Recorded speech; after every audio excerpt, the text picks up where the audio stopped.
నమస్తే అండి. ఇది పార్ట్ 2 వీడియో. కంగన్ వాటర్ డెమోలో చాలా పెద్ద సబ్జెక్ట్ అండి ఇది. ఒక వీడియోలో చెప్పాలంటే సాధ్యం అవ్వదు. చాలా లెంత్ అవుతుంది కాబట్టి నేను సింగిల్‌గా తీసుకుంటున్నాను. సో, ఇది పార్ట్ 2. దీనిలో ఏంటి అంటే disease free life up to 120 years. ఒక మనిషి జీవిత కాలం ఎటువంటి అనారోగ్యాలు లేకుండా ఉంటే 120 సంవత్సరాలు జీవించగలడు. ఇది ఆల్రెడీ ప్రూవ్ అయ్యింది. సైంటిఫిక్‌గా కూడా ప్రూవ్ అయింది. చాలామంది మన పెద్దలు కూడా మన కళ్ళ ముందు ఆ రకంగా జీవించిన వాళ్ళు ఉన్నారు. సైంటిఫికల్‌గా ఇక్కడ చూసినట్టయితే ఇతని పేరు వచ్చేసి డాక్టర్ లైనస్ పాలింగ్. ఇతను ప్రపంచంలోనే ఇప్పటి వరకు 2 టైమ్స్ నోబెల్ ప్రైజ్ తీసుకున్న వ్యక్తి ఎవరైనా ఉన్నారు అంటే ఆయన ఒక్కరే అని చెప్పొచ్చు. ఎందుకు 2 టైమ్స్ నోబెల్ ప్రైజ్ తీసుకున్నారు అంటే అతను ఏమంటున్నాడు అంటే ఫ్రెండ్స్, ఇక్కడ చూడండి, ఇక్కడ మీరు చదవండి. If we human being receive 3 things in sufficient quantity we can live a healthy disease free life up to 120 years అంటున్నాడు. ఒక 3 విషయాల మీద మన ఆరోగ్యం అనేది డిపెండ్ అయి ఉంది. ఆ 3 ఏంటి అంటే ఆ 3 క్వాలిటీగా ఉంటే 120 ఇయర్స్ జీవించగలడు మనిషి అని చెప్పేసి చెప్తా ఉన్నాడు. మరి ఆ 3 ఏంటి అనేది ఒకసారి మనం చూసినట్టయితే healthy hair, healthy water, healthy food. Natural hair, natural water, natural food. మరి ఇవి ఎప్పుడైతే ప్రకృతి నుంచి సహజంగా దొరుకుతాయో అవి ఎవరైతే స్వీకరిస్తారో వాళ్ళు ఎటువంటి డిసీజులు లేకుండా ఆరోగ్యంగా జీవించగలరు అని చెప్పేసి ఆయన చెప్తా ఉన్నారు. మరి ఆరోగ్యంగా జీవించడానికి కావాల్సిన వాటిలలో చూడండి, మన హ్యూమన్ బాడీ అనేది ఈ విధంగా ఉంటుంది. స్ట్రక్చర్ మొత్తం కూడా ఆటమ్స్తో మొదలుకుంటే సెల్స్తో మొదలుకుంటే ఆర్గానిజం. దీంట్లో ఏ ఒకటి ఫెయిల్ అయినా కూడా ఈ బాడీ మొత్తం కూడా డ్యామేజ్ అవుతూ ఉంటుంది. మరి ఈ టోటల్ బాడీ, హ్యూమన్ బాడీ, ఈ ఆర్గానిజం టోటల్గా దేని మీద డిపెండ్ అయి ఉంటుంది అంటే చాలామంది చాలా రకరకాలుగా చెబుతూ ఉంటారు. టోటల్ మన బాడీ దేని మీద డిపెండ్ అయి ఉంటుందంటే సెల్స్ మీద డిపెండ్ అయి ఉంటుంది ఫ్రెండ్స్. సెల్సే మన బాడీని నిర్మిస్తాయి, సెల్సే మన బాడీని నిలబెడతాయి. సెల్స్ లేకపోతే మన బాడీలో ఏమీ జరగదు అనేది క్లారిటీ. మీరు కావాలంటే దీని గురించి మీరు ఒక స్టడీ కూడా చేయొచ్చు. మరి మన బాడీలో ఎన్ని సెల్స్ ఉంటాయంటే our body made by 37.2 trillion cells, అంటే 37 లక్షల కోట్ల సెల్స్తో నిర్మితమై ఉంటుంది మన బాడీ. మరి 37 లక్షల కోట్లు అంటే ఒకసారి ఆలోచించండి. వెరీ యూజ్ కదా.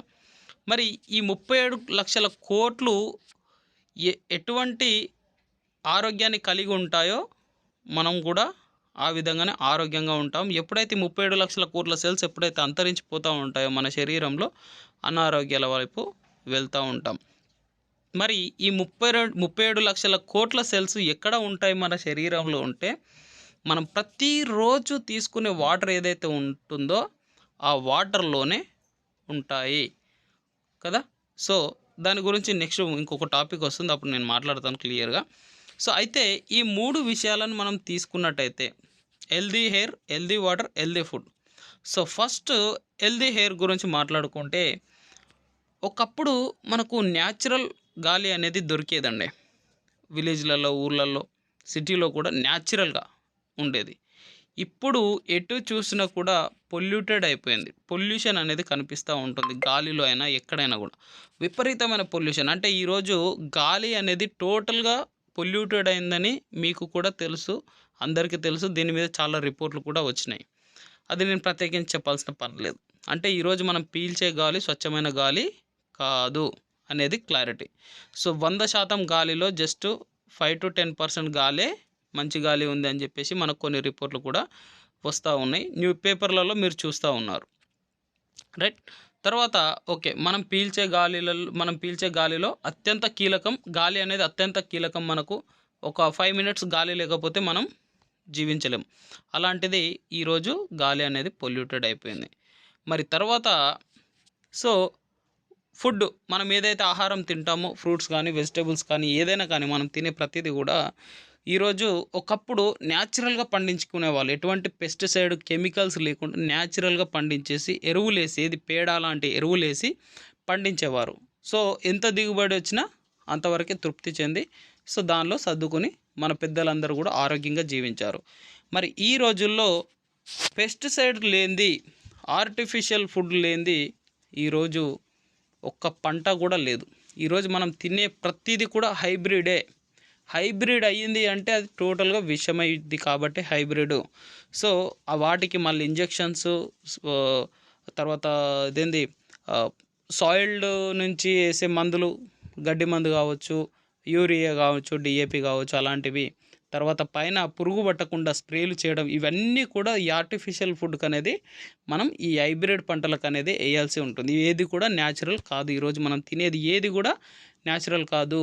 మనం అనుకుంటాం అది ఫ్రెష్గా ఉంది, దానికి అసలు ఇంత పుచ్చు లేదు, ఇంత ఒక్క పురుగు కూడా లేదని ఎంత మనం మురిసిపోతామో దానిలో అంత విషం ఉంది. కాబట్టి పురుగు కూడా తినట్లేదు. అంటే పురుగుయే తినట్లేని దానిని మనం ఇష్టపడి తింటున్నాం కాబట్టి అనారోగ్యాల వైపు వెళ్తూ ఉన్నాం. మన శరీరం అనేది ప్రతిరోజు అది ప్రొటెక్ట్ చేసుకుంటూ ఉంటుంది. కానీ ఇటువంటివి ఇవ్వడం వల్ల ఏమవుతుందంటే రోజు రోజుకి సో మన బాడీకి ఏదైతే అందాలో అది అందకపోవడం వల్ల అనారోగ్య సమస్యలు అనేవి తలెత్తుతూ ఉన్నాయి. ఓకే, తర్వాత so natural drinking water source అంటే ఇక్కడ చూడండి, ఫుడ్ అనేది కూడా టోటల్గా కల్తీ అయిపోయింది. అది మీరు నమ్మినా నమ్మకపోయినా అది నగ్న సత్యం. తర్వాత న్యాచురల్ డ్రింకింగ్ వాటర్ సోర్స్, ఒకప్పుడు న్యాచురల్ డ్రింకింగ్ అనేది ఇటువంటి సోర్స్లలో ఉన్న వాటర్ని డ్రింక్ చేసేవాళ్ళు మన పెద్దలు, మన తాత ముత్తాతలందరూ కూడా. అంతెందుకు 2005 సంవత్సరం కన్నా ముందు కూడా చాలామంది పల్లె ప్రాంతాలలో ఇటువంటి వాటర్ తాగారు. 2005 సంవత్సరం తర్వాత విపరీతమైన పెస్టిసైడ్ అనేది మన హైబ్రిడ్ అనేది మన కళ్ళ ముందుకు వచ్చింది. తర్వాత సో ఇటువంటి వాటర్ తాగిన వాళ్ళందరూ కూడా ఆరోగ్యంగా జీవించారు. చాలా తక్కువ ఎటువంటి రోగాలు వచ్చినా కూడా వాళ్ళు ముసలి వాళ్ళు అయిన తర్వాత వాళ్ళకు ప్రాబ్లమ్స్ అనేవి వచ్చాయి, కానీ బట్ చిన్న ఏజ్లో వాళ్ళకి ఎటువంటి ప్రాబ్లమ్స్ రాలేదు, ఆరోగ్యంగా జీవించారు. మరి ఈరోజు ఇటువంటి వాటర్ మనం తాగుతున్నామా అంటే 100కి 100% లేదని చెప్పొచ్చు. ఎక్కడో ఒక చోట తాగొచ్చు. ఓకే, సో కొండ ప్రాంతాలలో ఉండేవాళ్ళు మేబీ తాగొచ్చు, బట్ సిటీలలో ఉండేవాళ్ళు మాత్రం తాగడానికి లేదు. ఓకే, సో మరి ఎందుకు తాగట్లేదు అనేది చూడండి. ఒకప్పుడు ఇలా ఉన్న ప్రాంతాలన్నీ కూడా ఈరోజు ఎలా మారాయి అంటే ఈ విధంగా మారాయి ఫ్రెండ్స్. ఇది నేను చెప్పినా చెప్పకపోయినా మీ కళ్ళకే కనిపిస్తుంది మీ చుట్టుపక్కల వాతావరణం. ఓకే, వర్షాకాలం వచ్చిందంటే ఈ రకంగా కనిపిస్తుంది. ప్రపంచంలో ఏ మూలకి వెళ్ళినా ఇటువంటి వాతావరణం కనిపిస్తుంది. కాబట్టి వాటర్ అంతా కూడా పొల్యూటెడ్ అయిపోయింది కదా. సో పొల్యూటెడ్ అయిన సంగతి తెలుసు కదా మనకు. తెలిసి మనం ఏం చేస్తున్నాము అంటే ఈ వాటర్ తాగడానికి పనికి రాదని సో మనం ఇంకొక స్టెప్ ముందుకు వెళ్దాం.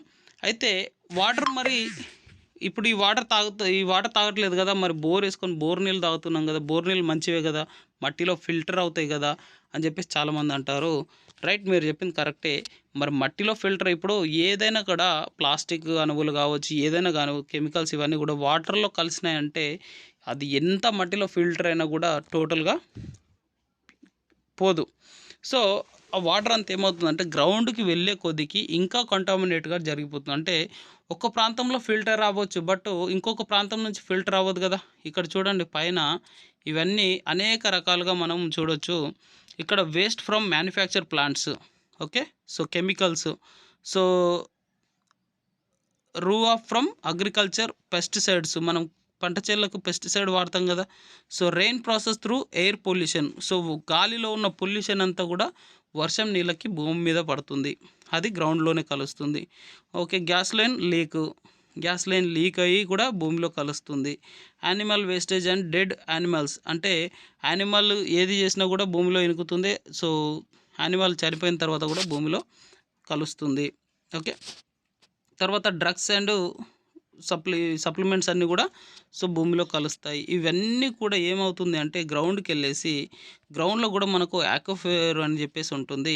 ఆ ఫిల్టరేషన్ అనేది ఏదైనా కూడా కొద్ది వరకే స్టార్టింగ్లో ఉన్నప్పుడు ఫిల్టర్ చేస్తుంది, బట్ నిరంతరం అదే వస్తే సో దాని యొక్క ఫిల్టరేషన్ అనేది తగ్గిపోయి గ్రౌండ్ అంతా కూడా ఈ విధంగా కింద గ్రౌండ్లో భూమి లోపల ఈ విధంగా ఉంటుంది లేయర్స్. ఆ లేయర్స్ లోపల అన్నీ మిక్స్ అయ్యి మళ్ళీ మనం బోర్లు వేసుకున్నప్పుడు మనకు ట్యాబ్ రూపంలో అదే వాటర్ అనేది కెమికల్ వాటర్ అనేది రావడం జరుగుతుంది. దానికి నిదర్శనం మనకు నల్గొండ ప్రాంతం అని చెప్పొచ్చు. ఓకే, ఫ్లోరైడ్ ప్రాంతం అంతా కూడా. సో అట్లా. సో మరి ఇది కాదని చెప్పేసి మనం ఏం చేస్తున్నాము, ప్రజెంట్ డ్రింకింగ్ వాటర్ అనేది ఈ వాటర్ మనం తాగుతూ ఉన్నాం. మరి వాటర్ తాగితే ఆరోగ్యంగా ఉంటున్నామా అంటే లేదని చెప్పొచ్చు. సో కొన్ని ప్లాంట్లు పెట్టేసి బాటిళ్ళలో అమ్ముతున్నారు, కొన్ని డొమెస్టిక్ యూనిట్స్ పెట్టుకొని ఇంట్లలో వాడుతున్నాం. బయటకు వెళ్ళినప్పుడు అనేక రకాల బ్రాండ్ల పేరుతో వాటర్ బాటిల్ కొనుక్కొని తాగుతున్నాం. కానీ ఇక్కడ కంపెనీలు వేరైనా, బ్రాండ్లు వేరైనా, వాటర్ అంతా ఒకటే వాటర్ ఫ్రెండ్స్. కాబట్టి ఆరోగ్యంగా ఉన్నామా లేదా అనేది మన తాగే నీరే డిసైడ్ చేస్తుంది. కాబట్టి ఒకసారి ఆలోచించాల్సిన అవసరం ఉంది. అందుకే change your water, change your health అని చెప్తూ ఉంటాము. ఓకే, తర్వాత సో దీని గురించి నేను తర్వాత ఇంకొక వీడియో అయితే చేస్తాను. ఆల్రెడీ లెంత్ వీడియో అయింది. సో ఇక్కడితో ఈ వీడియో అనేది సెకండ్ వీడియో అనేది కంప్లీట్ అయింది. సో థర్డ్ వీడియోతో మళ్ళీ నేను మీ ముందుకు వస్తాను.